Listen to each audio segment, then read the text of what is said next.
Eh bah décidément, ils ont décidé de nous faire beaucoup de remakes, et celui-là, qu'est-ce que ça va donner? C'est de la merde.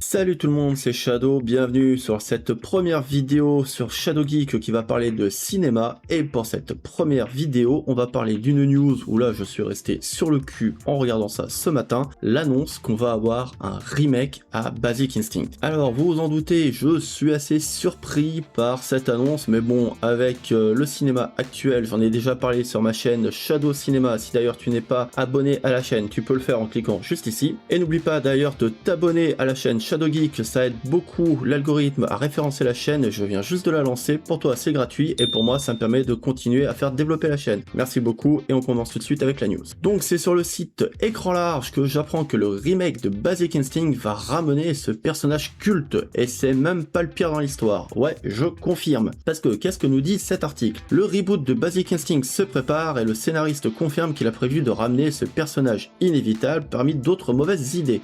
Ouais, je confirme, attends la suite. Pour rappel, Basic Instinct, c'est un film des années 90 qui a été réalisé par Paul Verhoeven avec notamment Sharon Stone et Michael Douglas. Thriller érotique sulfureux qui a eu son succès à l'époque. Il y a eu également quelques petits dramas, notamment avec une partie intime de Sharon Stone qui a été diffusée sans son accord lors de la première à Cannes, si je dis pas de bêtises. Et Verhoeven est quand même assez connu parce que c'est quand même le réalisateur de Robocop, Total Recall, Showgirl, Starship Troopers, des films qui méritent leur vidéo par la suite. On pourra revenir dessus directement ensuite sur la chaîne Shadow Cinéma. Mais donc là, dans l'article qui nous intéresse aujourd'hui, on nous rappelle que les suites des films de Paul Verhoeven généralement se cassent la gueule, notamment Robocop 2, Showgirl 2 ou même les suites de Starship Troopers ou de Hollow Man. Et oui, on va pas se mentir, c'est compliqué de passer après ce maestro de la réalisation, et donc l'article continue là-dessus, parce qu'on apprend que le réalisateur Neil Blomkamp, qui a réalisé notamment District 9 et Elysium, s'accroche à l'héritage de Paul Verhoeven pour comprendre l'étendue des dégâts,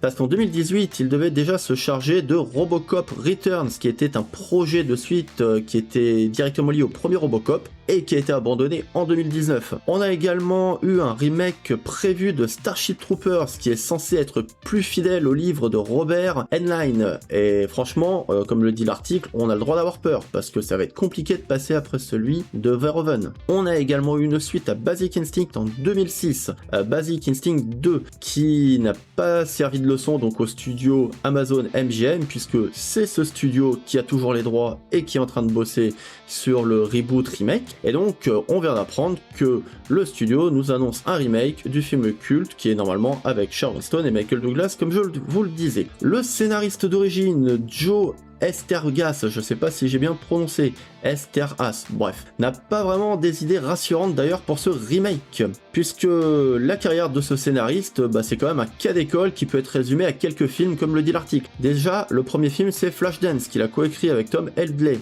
en 83, Music Box de Costa Gavra en 89, et surtout Basic Instinct en 92. Donc c'est lui qui a quand même ouvert, comme ils le disent, la brèche de l'érotisme tape à l'œil à Hollywood, puisque après ce film, il va y avoir quand même pas mal de films, certains encore avec Sharon Stone d'ailleurs, qui vont garder ce principe d'érotisme, thriller, action, policier. Pour mémoire, on avait par exemple eu le nanar Sliver en 96, avec, encore une fois, Sharon Stone. Donc c'était la belle époque des années 90, sauf que depuis, où on en est? Eh ben, c'est que on a cru que c'était quand même une blague à l'origine, puisque on a appris ça en juillet 2025, qu'ils voulaient faire un remake de ce film. Donc un nouveau film Basic Instinct, qui serait la limite entre un reboot et un remake. Déjà, ça me fait flipper. Qui est produit toujours, donc comme je vous le disais, par Amazon, et avec le retour donc de ce scénariste pour le script. Pourquoi pas? Voyons. Sauf que depuis, Sharon Stone, elle a bien rigolé, puisqu'elle leur a souhaité bon courage en disant clairement qu'elle avait pas envie de jouer dedans. On a également la réalisatrice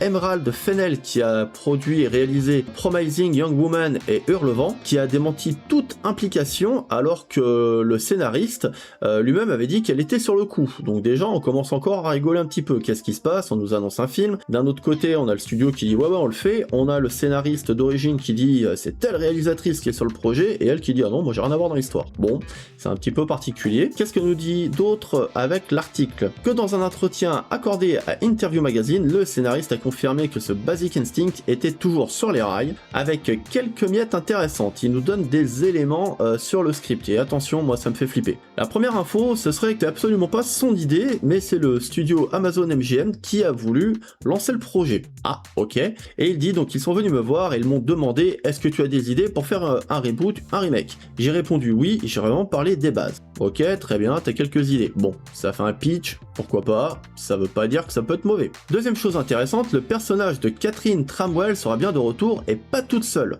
Ah, bah ouais, tu m'étonnes. Qu'est-ce que nous dit le scénariste? J'ai dit à MGM United Artists que si je faisais ça, je voudrais que ce soit aussi amusant et plaisant. Je viens de finir le scénario et on verra bien. Catherine Tramwell sera dans l'histoire, tout comme un nouveau personnage, sa fille Jezebel, je sais pas si j'ai bien prononcé, je ne peux pas trop en dire. Ouais, alors... continuons un petit peu là-dessus. Pour ceux qui n'auraient pas vu le film, Catherine Tramwell, c'est le personnage qui est interprété par Sharon Stone. C'est une écrivain très ambiguë dans le premier film. Je fais exprès de pas trop vous en dire pour pas spoiler si vous ne l'avez pas vu, mais vraiment je vous conseille de le regarder. Le principe de ce personnage, c'est qu'elle est très attirante, elle est très sensuelle, et elle va jouer avec le personnage du policier Nick, interprété donc par Michael Douglas, et on est en train de se dire, est-ce que c'est une tueuse, la tueuse au pic à glace, ou est-ce qu'elle ne l'est pas? Et tout va se jouer sur la relation entre ce personnage et le policier pour essayer de comprendre est-ce que c'est une tueuse, comment elle le manipule, et notamment parce qu'on voit bien qu'elle le manipule par le sexe. Donc c'est là où le film était intéressant. Dans le 2, j'y reviens juste après puisqu'ils en parlent dans l'article, c'est quand même un petit peu différent. Qu'est-ce que nous dit encore le scénariste? Catherine Tramwell de retour alors que Sharon Stone a laissé entendre que jamais de la vie elle ne reviendrait. Là, c'est ce que nous dit l'article, c'est quand même embêtant. Et la criminelle timbrée aura une fille qui s'appelle Jezebel. Ça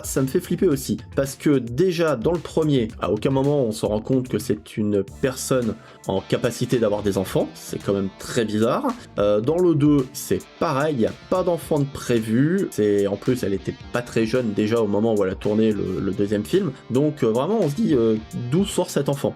Alors je veux bien que ce soit un remake, un reboot, mais là, compliqué quoi, je vois vraiment pas comment ils peuvent faire venir une fille. Je suis surpris, et encore une fois, comme dans tous les remakes, reboots, il y a les enfants qui débarquent, il y a la descendance, c'est chiant, putain. Désolé, je vous donne mon avis tout de suite, mais moi ça me fait flipper quand je lis ça, parce que je suis vraiment embêté. Quand à un moment donné, on commence à me dire, mais oui, voilà, il faut faire des reboots, il faut faire des remakes, il faut faire des films, il faut que ce soit sympa, ouais, non, arrêtez un peu. Si c'est pour nous pondre un scénario à la con, parce que les studios n'ont plus d'idées pour faire des films, mais ne le faites pas. Ne le faites pas, gaspillez pas d'argent là-dedans. Essayez plutôt peut-être de refaire découvrir les films. Là, vraiment, le pitch qu'on nous donne, déjà les infos qu'on nous donne me font flipper. Bref, qu'est-ce qu'on apprend encore? On apprend aussi sans surprise que Joe, donc Esterbas, j'espère vraiment que je le prononce bien, donc le scénariste, en a profité pour cracher sur Basic Instinct 2. Tu m'étonnes parce que ce Basic Instinct 2, je l'avais vu au cinéma celui-là, moi. J'étais assez âgé, par rapport au premier, et quelle merde! Écoutez ce qu'il dit. Comme vous le savez, après Basic Instinct, il y a eu une soi-disant suite. Ils m'ont payé 1,5 million de dollars pour que je ne fasse rien dessus. Ouais, bah certainement, vaut mieux que tu dises que t'as rien fait dans l'histoire. Hein. C'était de l'argent facile, personne ne me l'a dit, mais j'ai eu l'impression qu'ils ne voulaient pas prendre les mêmes genres de risques créatifs que sur l'original. C'est clair. Ils ne voulaient pas de controverse, ils en ont fait une banale enquête policière. Ouais, enquête policière, tu parles. Ils ont déplacé l'action à Londres, et tout ça était vraiment ennuyeux. Il n'y avait aucun humour, il n'y avait ni le piquant, ni la sensualité, ni l'esprit de l'original. Oui, alors ça, je suis entièrement d'accord. Sorti en 2006 après des années de rumeurs et de problèmes, notamment pour trouver un acteur face à Sharon Stone, Basic Instinct 2 a été un énorme bid, avec même pas 40 millions box-office pour un budget de 70 millions. Le réalisateur Michael Caton-Jones a par la suite expliqué que l'expérience avait été parfaitement déplaisante, ce que les gens qui ont suivi le film comprendront. Ah ouais, je confirme. Et donc l'article termine en disant « Mais comme le monde ne cessera de nous étonner, le nouveau Basic Instinct pourrait forcer à relativiser le ratage de cette suite pour rap. » Ouais, alors, on va quand même employer les termes, et je vais vous donner mon avis tout de suite. Le premier Basic Instinct est un super film. Il est vraiment très sympa à regarder, il y a une bonne histoire, il y a de la tension, il y a de l'érotisme, c'est quand même des choses qu'on a beaucoup de mal à retrouver dans les films de maintenant. Il y avait une patte, il y avait quelque chose. Les acteurs étaient très bons dans ce qu'ils faisaient, Michael Douglas était au sommet, Sharon Stone était parfaite être dans le rôle. Vraiment, il n'y avait rien à retirer sur ce film. La fin nous laissait sur un cliffhanger vraiment intéressant qui vraiment forçait l'admiration pour ce film. C'était vraiment très bien. Le problème qu'il y a eu avec cette suite Basic Instinct 2, c'est que comme le dit très bien le scénariste, il n'y a pas d'histoire, il n'y a rien, il ne se passe rien, il n'y a plus de tension, il n'y a plus que... Alors l'histoire, je me rappelle même plus quasiment, mais grosso modo, c'est encore une fois le personnage de Catherine Tramwell qui est accusé de meurtre, à Londres cette fois-ci. Un psychologue doit faire son portrait pour voir si ou non ça pourrait être elle. Elle va commencer à s'amuser avec lui, et à la fin, érotisme, ouais, un petit peu et encore, lui, elle le chauffe, faut dire ce qui est, lui, ça le travaille, mais au final, il n'y a pas grand-chose de plus. Des scènes érotiques, il y en a une ou deux, je crois, de mémoire, et on peut pas dire que ce soit vraiment érotique, hein, c'est plutôt... voilà, c'est banal. D'un point de vue policier, il n'y avait rien de particulier non plus, et à la fin, la conclusion finale, on reste quand même sur le cul, on dit « Ah bon, ça se termine comme ça ?» Ah bon, ouais. J'avais été le voir à l'époque, on peut pas dire que j'ai été sorti conquis par le film, loin de là, je l'avais même trouvé extrêmement nul. Graphiquement, il avait rien, d'un point de vue scénario, il y avait rien, les acteurs jouaient mal, vraiment, il y avait rien de particulier. Donc là, le fait qu'on nous annonce un reboot, remake, alors que on nous parle de Catherine Tramwell qui va avoir une fille, Sharon Stone qui dit qu'elle ne veut pas jouer dedans, la réalisatrice qu'on a nommée qui dit mais moi j'ai rien à voir avec le projet, Michael Douglas qui n'est même pas nommé, enfin vraiment ça commence à sentir mauvais. Là je pense qu'on est vraiment sur un film qui risque de bider, qui potentiellement va juste sortir sur la plateforme en reprenant juste la franchise, un peu comme ils ont fait pour Roadhouse, et voilà, donc vraiment ça m'inquiète. S'il y a des nouvelles infos, bien sûr je vous tiendrai informé. Voilà ce que je pouvais te dire sur cette vidéo sur Shadow Geek, donc première vidéo sur de l'actualité ciné. Si la vidéo t'a plu, n'oublie pas de la liker, de t'abonner, ça aide beaucoup la chaîne, et de la booster, c'est très rapide, c'est gratuit, tu le fais directement dans l'application mobile. C'était Shadow de Shadow Geek et également Shadow Cinéma, tu peux également t'abonner à ma deuxième chaîne. Je te remercie d'avoir regardé cette vidéo et je te dis à bientôt pour une prochaine vidéo. Allez, à bientôt. Ciao.